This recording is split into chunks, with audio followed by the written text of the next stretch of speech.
श्रद्धेचा गंध, भक्तीची ओढ आणि सेवाभावाचा संकल्प घेऊन या पवित्र क्षणी आपणा सर्वांचं मनापासून स्वागत.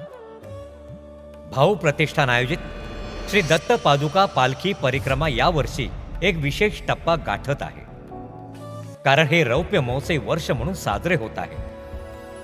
ही दिव्य पालखी परिक्रमा श्री क्षेत्र गाणगापूर ते श्री क्षेत्र वाशिंद दहागाव असा पवित्र प्रवास करत आहे.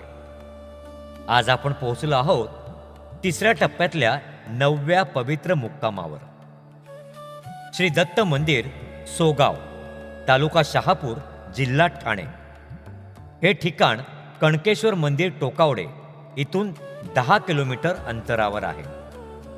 सोगाव हे साधेपणात महानता जपणारं आणि श्रद्धेने नटलेलं गाव आहे. सोगावमध्ये अनेक प्राचीन अशी श्रद्धास्थानं आहेत. हनुमान मंदिर, गणेश मंदिर, साईबाबा मंदिर आणि या सर्वांचा केंद्रबिंदू असलेलं श्री दत्त मंदिर. या परिसराची आणखीन एक खास ओळख म्हणजे इथलं निसर्गरम्य वातावरण, वाहती नदी आणि पांडवकालीन शिळा, ज्या इतिहासाची साक्ष देत आजही उभ्या आहेत. या गावाने अनेक प्रेरणादायी व्यक्ती दिल्या. त्यातील एक राज्यपाल पुरस्कार प्राप्त शिक्षक श्रीयुत यशवंत बागराव, ज्यांनी शिक्षण क्षेत्रात गावाचं नाव उज्ज्वल केलं.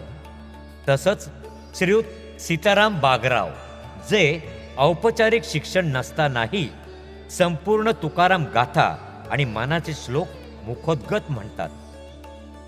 हे खरंच श्रद्धा आणि स्मरणशक्तीचं अद्भुत उदाहरण आहे. आता थोडं या गावाविषयी आपण जाणून घेऊया. अवधूत चिंतन श्री गुरुदेव दत्त. माझं नाव तेजल तानाजी बागराव. मी शहापूर तालुक्यातील सोगाव या गावात राहते. आमचं दत्त मंदिर आहे. श्री दत्त मंदिर सोगाव प्राणप्रतिष्ठा शुक्रवार दिनांक 1/12/2000 काही बाबू नाना देसले यांच्या स्मरणार्थ बांधलं गेलेलं आहे. त्या गावामध्ये बऱ्याच वर्षापासून गाणगापूरवरून पायी पालखी येते आणि आत्ता सुद्धा ती पालखी 25 फेब्रुवारी 2026 रोजी येणार आहे. तर मी सर्वांना आव्हान करते की तुम्ही सर्वांनी दत्त पालखीसाठी नक्की या. 25 फेब्रुवारी 2026 रोजी या दिवशी सकाळी 9 वाजता ती दत्त यागही करण्यात येणार आहे आणि त्यानंतर संध्याकाळी 6 वाजता पालखीचं आगमन होणार आहे. तर मी पुन्हा एकदा सर्वांना आवाहन करते की सर्वांनी दत्त पालखीसाठी आवर्जून या. आम्हाला फार वर्षापूर्वी म्हणजे जेव्हा पालखीला सुरुवात झाली तेव्हा आम्हाला समीर काकांनी खूप छान गणपती अथर्व शीर्षाचं आवर्तन कसं करावं, 21 आवर्तने कशी करावीत, प्राणप्रतिष्ठा कशी करावी हे समीर काकांनी शिकवलं होतं आणि आता यापुढे काका खूप छान गायडन्स करतील. धन्यवाद. श्री गुरुदेव दत्त भाऊ महाराज की जय. आत्ता ज्या ठिकाणी तेजल मॅडमनी या सोगावमध्ये भाऊ महाराजांच्या पालखीच्या माध्यमातून ट्रेनिंग्स वगैरे कसं दिलं जातं याची माहिती दिली, तर मला सांगायला असा आनंद होतो की 2002ची आमची पहिली पालखी होती.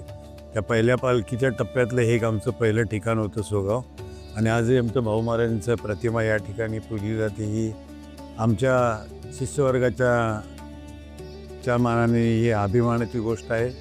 तेव्हा असंच त्यांना सद्बुद्धी लाभो आणि चांगलं कार्य या कार्यात त्यांचा हातभार लाभो ही मी त्यांना विनंती करतो.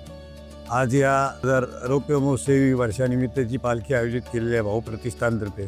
त्या पालखीचं आगमन या ठिकाणी 25 फेब्रुवारीला सकाळी संध्याकाळी 6 वाजता होणार आहे. परंतु या ठिकाणी दत्त मंदिर असल्यामुळे त्या गावाच्या विनंतीनुसार या ठिकाणी दत्तयागाचं आयोजन सकाळी 9 वाजता करण्यात आलेलं आहे. तेव्हा सोगावातील सर्व भाविकांना माझी नम्र विनंती आहे, ग्रामस्थांना नम्र विनंती आहे की या पालखीच्या स्वागताकरता आपण जल्लोषामध्ये हजर राहावं आणि सकाळी 9 वाजता जो दत्तयाग आहे त्याच्या हवनामध्ये आणि सर्व कार्यामध्ये आपण सहभाग व्हावा ही मी सर्वांना प्रार्थना करतो. श्री गुरुदेव दत्त. अवधूत चिंतन श्री गुरुदेव दत्त. सद्गुरु श्री भाऊ महाराज की जय. बालचंद्र महाराज की जय. श्री दत्त गुरूंची कृपा या पवित्र यात्रेवर सदैव राहो हीच प्रार्थना. श्री गुरुदेव दत्त. श्री गुरुदेव दत्त.